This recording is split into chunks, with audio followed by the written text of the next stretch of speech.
오늘 하나님 주신 귀한 말씀 한번 나눴으면 좋겠습니다. 요즘 유행하는 말 중에 여러분 들어보셨을 거예요. 뭐 광고나 아니면 이렇게 뭐 여러 군데에 나오는 말인데요. 지속 가능성이라는 말 한번 들어보셨을 거예요. 뭐 지속 가능한 발전, 지속 가능한 뭐 회사, 지속 가능한 기업. 요즘엔 교회에도 그게 있더라고요. 지속 가능한 교회. 뭐 이런 것들이 요즘 트렌드고요. 유행하는 것 같아요. 지속 가능성이라는 말을 좀 찾아봤더니 사전에 이렇게 돼 있습니다. 생태계가 미래에도 유지될 수 있는 연속성, 이렇게 풀이가 돼 있어요. 저는 교회라말로 또 기독교야말로 지난 2000년 동안 가열차게 흘러온 그 복음이 이 지속 가능성의 핵심이라고 저는 이렇게 생각이 듭니다. 그런 의미에서요, 저와 여러분이 또 앞에 이렇게 와 계신 여러분들이야말로 이 지속 가능한 이 기독교를 2000년 동안 흘러오게 한 그런 주인공들이라고 생각해요. 그것을 가정에서 실천하고 계신 여러분. 여러분들이 이렇게 화요일 날 아침에 오신 거 보니까 표정들이 그렇게 밝지만은 않으세요. 네, 이렇게 힘들게 나오신 게 느껴지고요. 그래서 한번 옆에 분들, 이렇게 가족들, 우리 아이들 한번 좀 격려했으면 좋겠습니다. 우리가 지속 가능한 사람들입니다. 이렇게 한번 좀 격려해 주셨으면 좋겠어요. 우리가 지속 가능한 사람들입니다.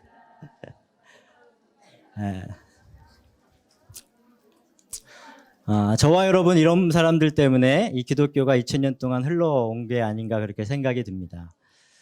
그래서 대단한 사람들이고요. 소중한 사람들인 것 같아요. 그래서 이 시간에는 잠깐 한번 기도하고 오늘 준비된 하나님 말씀 잠깐 듣도록 하겠습니다. 하나님 은혜를 감사합니다. 오늘 당신의 이 소중한 가정들이 또 하나님이 아끼시고 또 하나님이 늘 바라보시는 당신의 소중한 사람들이 또 자녀들이 이 자리에 있습니다. 하나님 오늘 예배를 통해서 우리가 마땅히 들어야 될 바를 듣고 우리가 놓쳐버린 방향을 다시 찾고 그래서 그 방향을 지속적으로 걸어갈 수 있는 힘을 주님께 구합니다. 하나님 오늘 우리 각자에게 말씀해 주시옵소서. 예수 그리스도 이름으로 기도드립니다. 아멘. 여러분 오늘 말씀의 아웃라인을 다 받으셨을 텐데요. 거기 보시면 오늘 말씀의 제목이 나와 있습니다. 한번 읽어볼게요. 시작. 그럼 열매 맺고 있습니까? 예, 이거 딱 읽으셨을 때 여러분의 기분이 어떤지 한번 궁금합니다. 제가 이 제목을 이렇게 적으면서도요, 약간 의도적인 제목이었어요. 약간 도발하는 것 같죠? 만약에 저한테 이 제목을 읽고 조금 기분 나쁘신 분 한번 손 들어보세요. 아무도 안 계셨으면 여러분들은 지금 상태가 굉장히 좋으신 겁니다.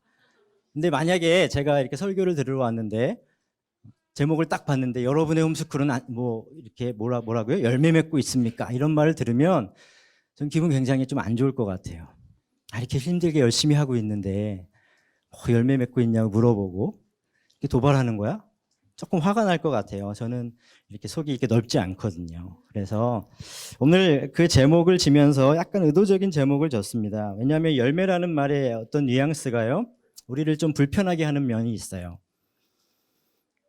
열매라는 말을 들으면 우리가 이렇게 감사하고 기쁘지가 않습니다. 열매는 맺어야 되는 거고 남들보다 많이 맺어야 되는, 어쩌면 우리가 다 열매 컴플렉스가 있는지도 모르겠어요.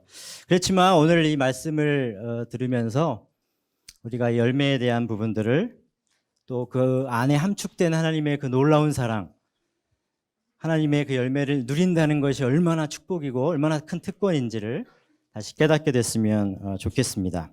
제가 오늘 말씀에 빌립보서를 택한 이유는요, 이 열매라는 단어가 직접적으로 등장하는 하나님의 말씀이 굉장히 많습니다. 사복음서에도 있고요. 우리 주 목사님이 계속 설교하고 계시는 로마서에 아니면 갈라디아서에 성령의 열매라는 부분도 있는데 제가 빌립보서를 택한 이유는요, 두 가지예요. 첫 번째는 이 바울의 오늘 이 기도, 빌립보 성도들을 위한 기도, 이 짧은 본문에 5번 나오거든요. 내가 기도한다. 너희를 위해 간구한다. 너희를 위해서 내가 그리스도의 심정으로 기도한다. 이 기도라는 말이 이 기도문입니다. 이게 3절부터 11절까지가 이 기도가 너무 아름답기 때문에 제가 이 본문을 선택했고, 두 번째는 그리스도인들의 삶에 대한 그 열매 맺는 삶에 대한 부분을 바울이 율법적이 아니라 은혜의 복음으로 접근한 오늘 말씀이에요.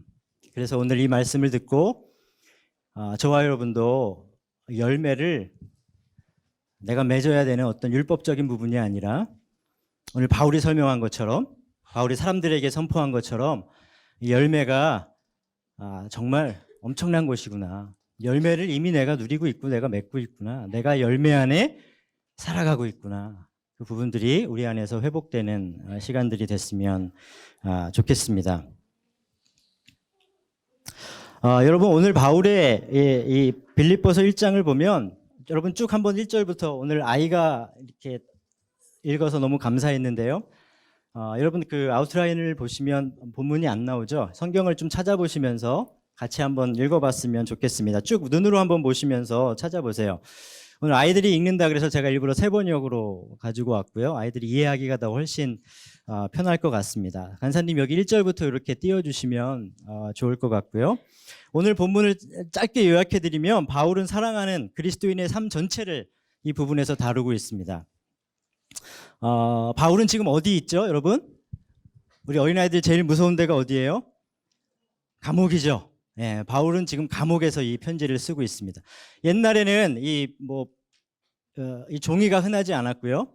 그리고 이렇게 타이핑하는 게 없었기 때문에 주로 편지를 쓸 때 바울은 말로 했습니다. 그러니까 바울은 이렇게 방에서 껌껌한 방에서 말을 하고 있는 거예요. 그럼 옆에 바울의 편지를 적어주는 사람이 있었습니다. 그 사람이 바울의 편지를 막 적어줬어요. 그러니까 바울이 오늘 내가 사랑하는 내가 기쁨으로 그들을 위해서 너희를 위해서 기도한다 그러면 옆에서 그것을 막 적고 있는 것이죠. 여러분 한번 생각해 보세요. 바울이 감격해서 당신들이 나를 얼마나 사랑하는지, 내가 당신들을 그리스도의 심정으로 얼마나 사랑하는지, 왜냐하면 당신들이 나의 복음의 증인이고 내가 복음을 전할 때 당신들은 동참했고 나와 함께 구원을 누리고 있는 사람들입니다. 당신은 대단한 사람들입니다 라고 얘기하면서 감격하고 있습니다.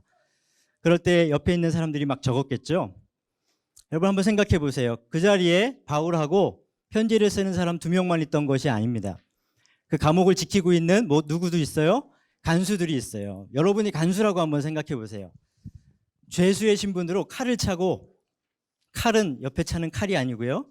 죄수들이 찾던 옛날 칼입니다. 수갑을 차고 밧줄에 묶여있는 죄수가 내가 당신들을 위해 기도합니다. 당신들은 나에게 그렇게 소중한 사람입니다. 당신들이 예수 그리스도에 의해 열매를 맺어서 하나님께 영광과 찬송을 드리게 되기를 나는 기도합니다 라고 했을 때 그 간수가 그걸 들었을 때 기분이 어땠을까요? 비웃었겠죠. 당신이나 기도해서 빨리 여기 빠져나가게 해달라고 하든지, 당신이야 잘 돼서 감옥으로 빨리 나가든지, 당신 지금 누구를 위해 기도하는 거야? 얼마나 비웃었는지 모르겠어요. 근데 바울은 거기에 아랑곳하지 않고 지금 빌립보에 있는 성도들에게 기도하고 있습니다. 나와 함께 열매를 맺고 있는 사람들, 나와 함께 그리스도가 시작하신 열매가 그 사람들의 삶 속에 자라가고 있는 사람들, 그리고 그리스도께서 완성하실 그날까지 힘들고 어렵지만 그 열매를 누리며 같이 살아가는 믿음의 동지들을 향해서 내가 기도합니다. 내가 간구합니다. 내가 예수의 심정으로 당신들을 위해서 뜨겁게 기도하고 있습니다. 바울이 기도하고 있습니다. 그래서 오늘 이 말씀을 보면 얼마나 본문 안에 이 열매에 대한 크리스찬의 삶 전체에 대한 부분을 근사하고 멋있고 값지게 우리에게 보여주는지 모르겠어요. 근데 문제가 있습니다, 여러분. 바울은 오늘 이 열매 맺는 그리스도인의 삶을 이렇게 멋있고 아름답고 근사하게 그려주고 있는데 왜 저와 여러분은 열매라는 말을 들으면 이렇게 마음속에 짐이 될까요? 여러분 성령의 열매 이런 말 막 설교 들으면 여러분 늘 기쁘세요?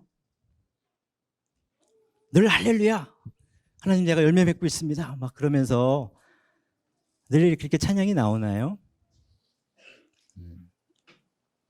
저는 그런 것 같지 않아요. 저는 목회자지만 내가 열매 맺고 있을까? 늘 죄송합니다.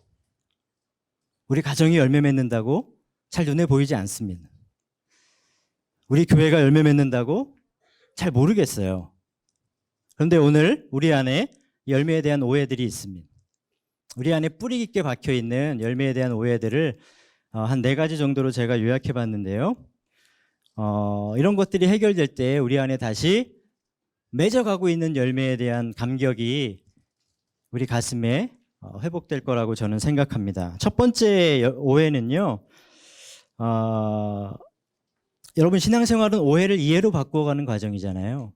그래서 오늘 그 수많은 우리가 가지고 있는 오해들이, 특별히 오늘은 열매에 대한 오해들이 저와 여러분의 삶에서 이해로 조금 바뀌어 갔으면 좋겠습니다. 첫 번째 열매에 대한 우리의 오해죠. 첫 번째는 열매는 결과물이라는 생각이 우리 안에 있습니다. 특별히 우리 치열한 이 비교 경쟁 사회에서 살아가고 있는 저와 여러분에게는요, 뿌리 깊은 바이러스가 우리 몸 안에 있습니다. 특별히 우리 한국 사람들에게는요. 그래서 경쟁에서 이겨서 어떤 결과물을 내는 게 열매라고 생각해요. 여러분 그렇지 않으세요? 치열하게 살아남아서 남들은 하지 못하는 결과물을 하나님께 드려야 하나님도 기뻐하신다고 생각합니다.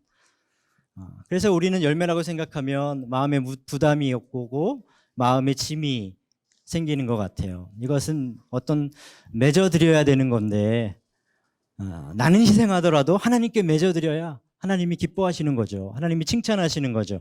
그래야 하나님이 내 기도를 들어주시고 나를 기뻐 여기시고 우리 자녀들을 축복하시는. 여러분 이것은 오해입니다. 성경은 열매를 그렇게 설명해 주지 않아요. 하나님은 우리 아버지이세요. 아멘? 여러분 정말 그걸 믿으세요? 네, 하나님은 자기 아들을 대신해서 내주시기까지 우리를 사랑하시는 분이시고요. 우리를 이해하시고 우리를 받아주신 분이십니다. 로마서 8장에 보면 자기 아들을 아끼지 아니하시고 우리 모든 사람을 위해 내주시니가 어찌 그 아들과 함께 모든 것을 우리에게 주시지 않겠느냐. 물맷돌 정말 감사드려요. 작년에 제가 이걸 외우리라고는 상상도 하지 못했습니다. 로마서 8장 제가 작년에 완독했거든요. 네. 너무 좋아서 마태복음 안 했습니다. 네. 열심히 해야 되는데요. 예. 여러분 오늘 바울이요 이 감동을 감옥에서 전해주고 있어요. 바울의 그 음성이 들리세요? 그 차디찬 감옥에서 하나님 저 좀 내보내 주세요. 그래야 열매 맺죠. 이런 삶의 방식이 아니었습니다. 이미 열매 맺고 있는 사람들, 자신의 삶에 풍성한 열매가 드러나서 그 사람들로 하여금 너희들 안에 이미 시작한 열매를 그리스도 예수께서 완성할 그날까지 누려라. 나와 함께 누려가자. 그 바울의 음성이 들리십니까? 하나님의 사랑이 이미 안에 너희 안에 시작했으니 너희가 그 사랑을 누리고 너희도 그 사랑 안에 살아가고 그 열매가 자라가는 그 과정 속에서 열매를 함께 걷어가자고 하는 그 바울의 초청을, 그 편지를 우리는 함께 보고 있는 것이죠. 사랑하는 여러분, 열매는 결과물이 아닙니다. 바울은 그 열매를 오히려 우리 안에 시작한 열매가 자라가는 과정이라고 보고 있어요. 바울은 자신이 감옥에 있는 것을 결과라고 보지 않았습니다. 그도 그리스도께서 시작하신 오늘 7절 말씀이죠. 선한 일이, 6절 말씀에 선한 일이 그리스도 예수의 날 완성될 그 순간까지 자기도 자라가고 있습니다. 열매 맺고 있는 것입니다. 그 가중에 고난도 있어요. 자신의 감옥 생활, 자신의 고난을 바울은 자발적인 고난으로 여기고 있습니다. 왜? 자기가 열매 맺을 것을 알고 있기 때문에. 지금 이 과정이 오히려 열매 맺어가는 과정이라는 것을, 열매를 누려가는 것이라는 것을 바울은 자랑스럽게 보여주고 있습니다. 바울은 오히려 자신의 감옥 생활을 자랑하고 있습니다. 나도 이곳에서 열매를 누려가고 있으니, 그 과정 중에 있으니 당신들도 나와 함께 열매를 누려갑시다. 그래서 마지막 날 예수께서 우리에게 주시는 의의 열매가 우리 안에 드러나는 날, 그날 나와 함께 하나님을 찬양하고 하나님 영광을 돌립시다. 그 부푼 꿈이 여러분 느껴지셔야 됩니다. 사랑하는 여러분, 열매는 결과물이 아닙니다. 하나님께서 우리에게 이 결과물을 요구하신 적도 없어요. 예수님은 이 말을 조금 바꾸어서 예수님은 3가지를 말씀해 주셨습니다. 여러분 사복음서를 읽어보면 좋은 땅, 또 좋은 나무, 좋은 씨앗을 예수님은 설명해 주셨습니다. 여러분이 거기에 조금 더 집중하실 수 있다면 열매라는 부분을 찾아서 읽어보시면 예수님은 그 열매 자체보다 좋은 나무, 좋은 땅, 좋은 씨앗에 더 집중하고 계세요. 좋은 열매는 좋은 나무가 맺는 것입니다. 좋은 열매는 좋은 땅에서 나는 거예요. 좋은 열매는 좋은 씨앗이 성장하는 것입니다. 이것이 예수님의 가르치심이었어요. 여러분, 오늘 보면 예수님은 좋은 나무에 대한 관심이 많으셨어요. 그래서 제자들에게도 좋은 나무로 성장해가는 그 제자들의 삶을 축복해 주셨습니다. 너희가 좋은 나무가 될 거야. 그러면 내가 너희에게 가르친 바를 행하는 사람들이 될 거야. 이렇게 말씀해 주셨습니다. 예수님의 관심사는 늘 좋은 땅이었고 좋은 나무였고 좋은 씨앗에 있었어요. 여러분, 예수님의 생애를 이 결과물이라는 관점에서 보는 세상에서는 예수님의 생애 자체도 실패한 인생입니다. 왜냐하면 예수님이 돌아가실 때 아무 결과물도 없었습니다. 그의 제자들 내세울 것도 없었고요. 그를 따르는 사람들 교회도 없었고 종교도 없었고 그냥 11명이 전부였습니다. 근데 여러분, 오늘 어떻습니까? 오늘 2000년이 지난 시점에 저와 여러분, 예수님이 활동하셨던 그 갈릴리에서 동으로 서로 가도 끝에 있는 한반도에 예수님을 따르는 사람들이 이렇게 모여 있습니다. 이것도 평일날 그 자녀들에게 그 복음을 전수하겠다고 학교도 안 보내는 여러분, 밖에 있는 사람들이 여기를 보면요, 제정신이 아닙니다. 이런 사람들이 모여서 지금 뭐 하고 있는 거예요? 열매 맺겠다고 여기 이렇게 모여 있어요. 여러분, 예수님의 생애를 결과물로 보면 아무것도 아니지만 2000년이 지난 지금 저와 여러분이 예수님의 결과물입니다. 예수님은 그 과정 속에 그 열매들을 추수하시고 계신 것이죠. 사랑하는 여러분, 여러분의 홈스쿨이 결과를 생산해내는 어떤 결과물을 만들어내는, 그래서 하나님 앞에 뭔가를 드리는 그런 거 아닙니다, 여러분. 그런 거 하실 거면 여기 계시면 안 돼요. 여러분, 예수님은 우리에게 좋은 나무가 되어주셨고요. 조금 이따가도 나오겠지만 정말 우리가 열매 맺는 것은, 열매를 누리는 것은 그 나무에 붙어 있느냐 안 붙어 있느냐, 그 문제입니다. 두 번째는요, 두 번째 오해는, 그래서 우리는 어떻게 하냐면 어떤 열매를 과업의 성취라고 생각해요. 우리가 어떤 계획을 딱 정해놓고 그걸 완수하면 그것이 열매라고 생각합니다. 흔히들 많은 교회에서 잘못하고 있는 방식이에요. 목회자들이 정말 실수하고 있는 방식이죠. 그래서 성도들에게 하여금 그걸 잘 완수하면 우리가 열매 맺었습니다. 올해 열매를 냈습니다. 이렇게 함부로 열매에 대해서 가르치는데요, 그거 아닙니다. 그렇게 열매를 보기 시작하면 우리는 잘못된 방향으로 우리 아이들에게도 열매를 가르칠 수밖에 없습니다.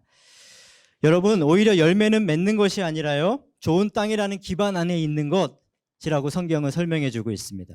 예수님은 첫 번째 좋은 나무였고 두 번째는 좋은 땅에 대해서 얘기해 주셨습니다. 여러분, 땅은 뭐냐면요, 어떤 기반이 돼요. 또 어떤 밑바탕이 됩니다. 드러나진 않지만 모든 일을 할 때는 이 땅이 우리 안에 기준이 됩니다. 맞습니까? 예, 그래서 땅은 잘 드러나지 않아요. 그 위에 있는 것들이 드러나니까. 그러나 땅이 없으면, 반석이 없으면 우리는 아무것도 할 수가 없습니다. 그러므로 열매의 핵심은 과업을 성취하는 게 아니라요, 어디에 있느냐의 문제예요. 어느 땅에 있느냐, 어느 땅에서 시작했느냐, 어느 땅에 속해 있느냐. 여러분, 성경은요, 열매를 맺는 것은 무엇을 성취하는 것도 있습니다. 그런 특징이 있어요. 그러나 그것이 전부가, 그것이 핵심이 아니라 열매는 좋은 땅에서 나는 것이다. 오히려 우리가 어디에 속해 있느냐를 보게 만들어주고 있습니다. 어떤 기반 안에 우리가 있느냐. 사랑하는 여러분, 여러분의 홈스쿨이 어떤 기반에서 시작됐습니까? 그 기준이 먼저예요. 우리가 어떤 반석 위에서 세워져 있는가. 예수님은 자신을 나무라고 했고요, 자신을 땅이라고 설명해 줍니다. 나는 좋은 반석이다. 나는 좋은 나무다. 너희가 나를 떠나서는 모든 것을 세워도 인생의 기반에 다 무너질 것이다. 아무것도 할 수 없을 것이다. 그러나 나에게 붙어 있으면 너희는 100배, 60배, 30배의 열매를 맺을 수 있을 것이다. 우리가 맺는다는 게 아니고요, 그 땅이 맺어준다는 거죠.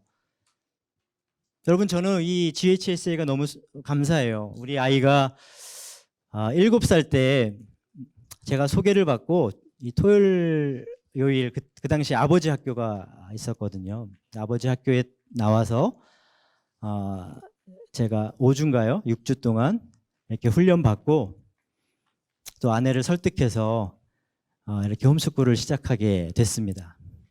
그래서 지금 아내 이렇게 수고하고 아내가 아이들 가리키면서 이렇게 힘들어하는 모습을 보면 괜히 미안해져요.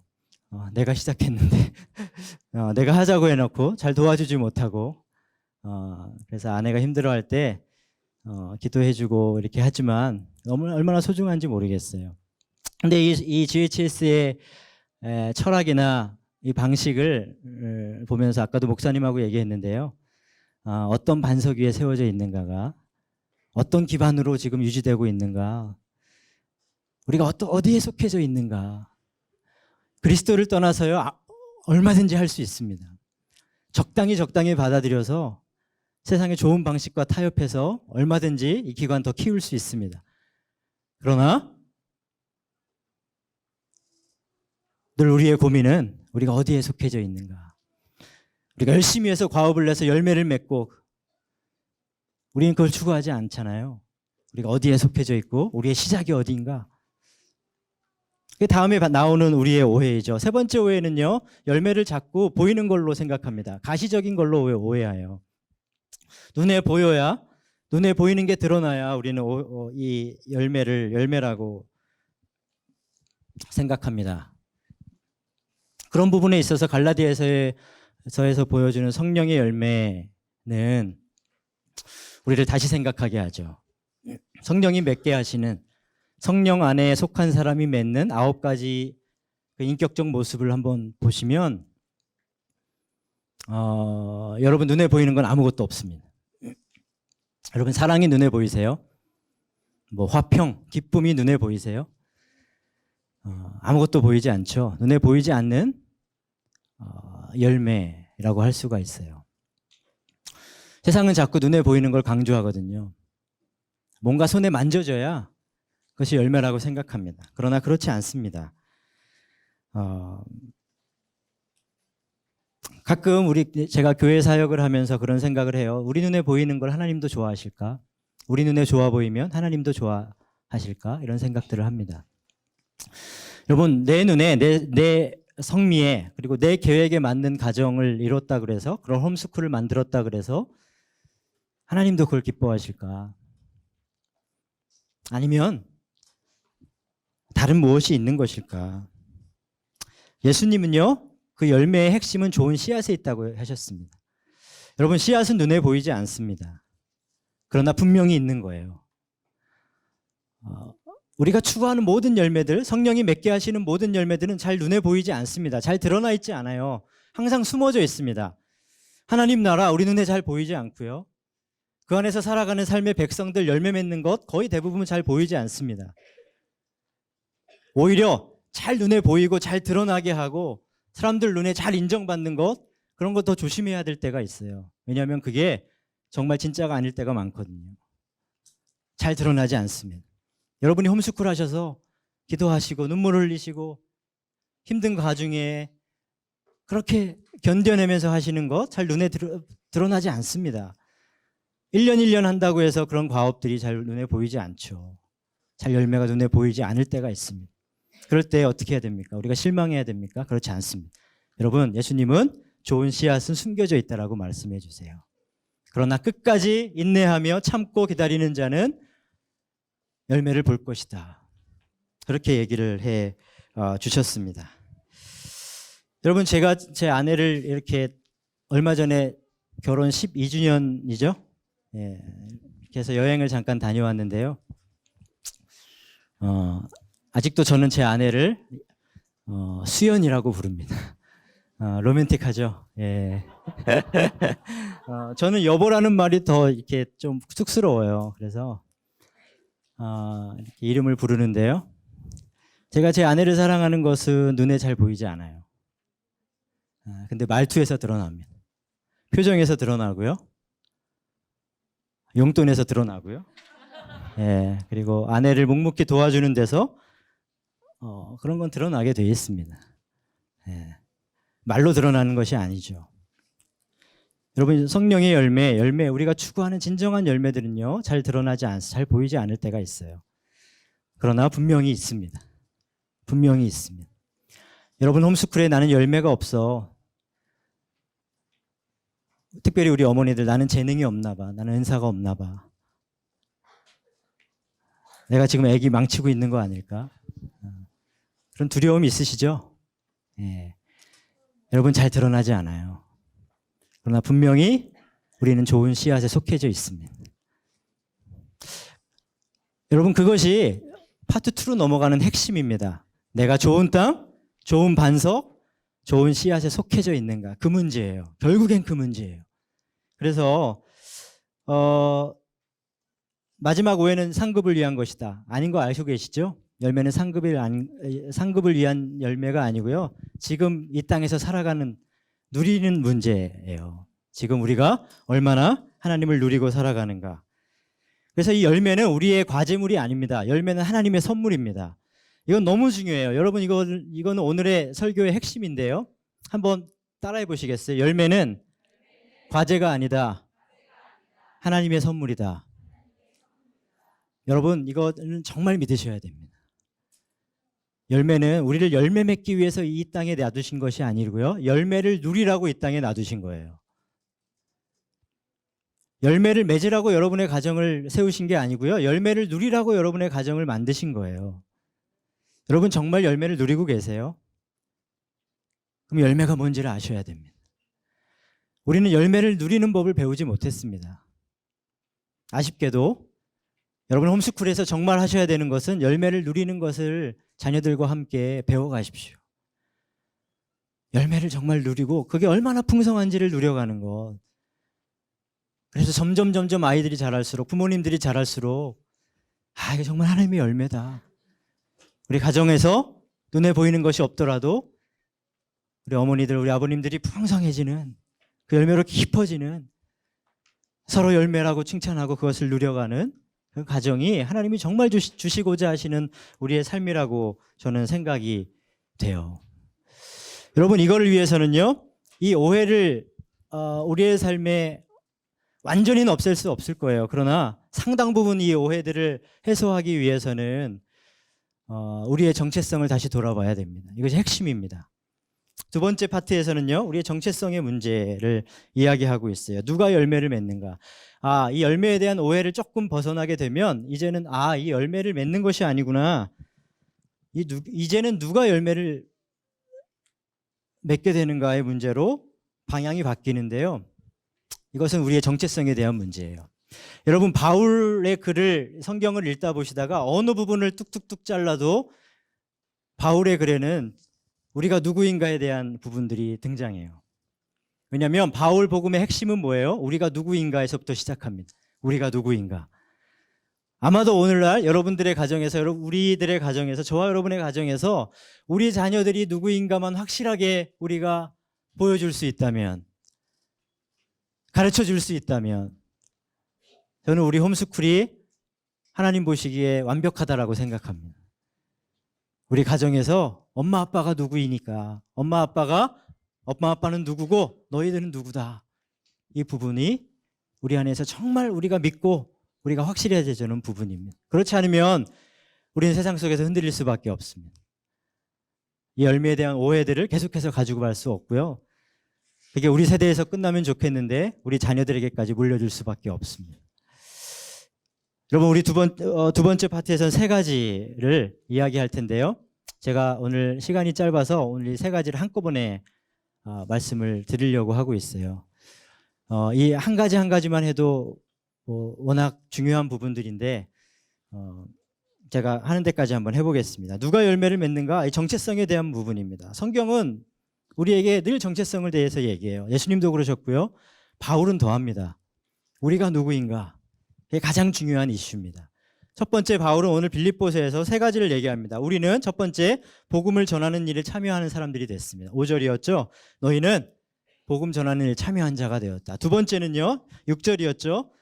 예수께서 선한 일을 시작하신 너희에게 그리스도 예수의 날까지 임하게 하실 것을 나는 기도한다. 이 말을 이 말을 줄이면, 이걸 요약하면 하나님 나라를 살아가는 사람들이라고 말할 수가 있습니다. 이미 시작한 하나님 나라를 예수 그리스도의 날에 완성될 그 하나님 나라 그 중간을 살아가는 사람들, 하나님 나라를 살아가는 사람들이라고 말할 수가 있겠어요. 7절에 너희는 구원의 은혜를 나와 동참한 사람들이다. 사실은 이 세 가지지만 이거를 요약해 보면 한 가지입니다. 이 세 가지는 한 가지라고 요약될 수 있어요. 복음을 전했다, 하나님 나라를 살아가고 있다, 구원의 은혜에 동참했다. 이 세 가지 전부 다 어떤 이슈라고요? 정체성에 대한 이슈입니다. 6절에 보니까 선한 일, good works라고 돼 있어요. 선한 일을 여러분 가운데서 시작하셨다. 그리스도 예수의 날까지 완성하신다는 것을 나는 확신합니다. 여러분, 그리스도께서 이루신 일이 뭐예요? 깨어진 세상에 오셔서 방향과 목적 없이 살아갔던 저와 여러분에게 막힌 관계를 새롭게 여시기 위해서 그분은 죽으셨습니다. 그걸 우리가 믿는 거잖아요. 그분은 다시 살아나셔서 이제 새로운 삶이 가능하도록 하나님과의 관계의 시작을 여셨습니다. 하나님과의 관계가 회복됐음을 알려주시고 그 삶으로 사람들을 초청하세요. 그리고 그 사실을 받아들이고 자신의 인생의 주인으로 예수 그리스도를 모신 사람들에게 지금도 끊임없이 세상을 회복하시고 새롭게 하시는 일들을 하고 계십니다. 이것이 하나님께서 그리스도를 통해 이루신 일이세요. 여러분, 복음을 전하는 일에 참여한 사람들이란 뭘까요? 그 사실을 깨닫고 그분을 따르기로 한 사람들을 말합니다. 그래서 그리스도인들을 말해요. 그리스도인이란 뜻은 무엇입니까? 메시아, 족속, 그리스도에 속한 사람, 그리스도께 메인 사람, 하나님의 백성, 다 같은 말입니다. 그분의 것인 된 사람들. 그래서 자신의 정체성을 이제는 어떻게 바꾼 사람들이죠? 그리스도께 속한 사람. 나는 그리스도의 것이 된 사람. 이 말을 로마서 14장에서는 바울이 이렇게 우리에게 설명해 줍니다. 로마서 14장 제가 적어드렸나요? 한번 띄워주시겠어요? 함께 한번 읽어볼게요. 로마서 14장 7절 8절 우리 가운데 함께 읽어보겠습니다. 시작. 우리 가운데는 자기만을 위하여 사는 사람도 없고 또 자기만을 위하여 죽는 사람도 없습니다. 8절. 우리는 살아도 주님을 위하여 살고 죽어도 주님을 위하여 죽습니다. 그러므로 살든지 죽든지 주님의 것입니다. 여러분, 여기 사도 바울이 전체를 가리켜서 한 가지 정체성을 우리에게 주는데 그것은 우리는 주님을 위해서 삽니다. 주님을 위해서 우리는 죽을 수도 있습니다. 그런데 더 나아가서 우리는 주님의 것이 되었습니다. 이렇게 얘기합니다. 여러분, 우리의 새로워진 정체성이 뭐라고요? 우리가 누구의 것이 됐다고요? 주님의 것이 됐습니다. 주님의 소유가 됐습니다. 주님의 속했습니다. 이제는 예수 그리스도께 속한 사람들이 됐어요. 바울의 모든 복음에서는 이것을 설명해 주고 있어요. 그래서 복음에 참여한 사람들, 하나님 나라를 살아가는 사람들, 구원의 은혜에 동참한 사람들, 그 사람들을 가리켜서 바울은 이제는 주의 것이 된 사람들, 이제는 예수의 것이 된 사람들이라고 설명해 주고 있습니다. 여러분, 이 정체성이 왜 중요하냐면 우리가 열매 맺고 열매를 누리는 사람들로 살아갈 때 이 정체성이야말로 너무 중요합니다. 우리는 예수 그리스도께서 이루신 이 놀라운 일, 그래서 그분으로 말미암아 시작된 우리의 삶에 열매 맺는 삶이 이제는 가능해진 사람들이에요. 왜냐하면 이제는 우리가 예수의 것이 됐고, 그 말은 바꾸고 말하면 뭐죠? 예수 그리스도라는 좋은 땅에 우리가 심기어졌고요. 예수 그리스도라는 좋은 씨앗이 우리 삶에 이미 시작이 됐고요. 예수 그리스도라는 좋은 나무에 이미 우리는 속해져서 그 나무에 붙어있는 하나가 된 것을 우리는 진짜 받아들이는 거죠.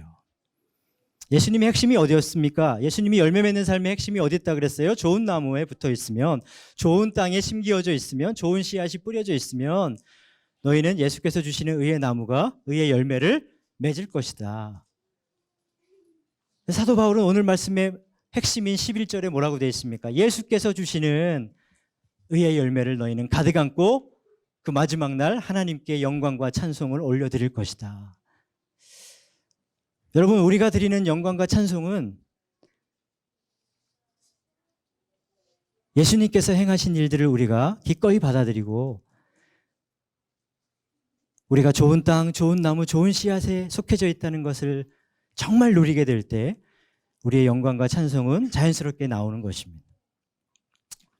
사랑하는 여러분, 말씀을 오늘 여기서 마치려고 그래요. 더 많이 준비되어 있지만 사랑하는 여러분, 오늘 여러분들의 홈스쿨을 한번 우리가 기억하면서, 그리고 이 GHS가 얼마나 소중한 기관입니까? 저는 우리가 모일 때마다 해야 되는 가장 중요한 것이 있다면 우리가 누구인지를 끊임없이 배우고 가르치고 주장했으면 좋겠습니다. 우리가 누구인지, 우리가 어디에 속해져 있는지. 우리는 예수께 속해져 있고요. 그래서 이미 시작한 그 과정을 누리고 있고, 예수님께서 이미 시작하신, 이미 심겨놓으신, 이미 자라고 있는 그 열매를 누리고 있는 사람들입니다.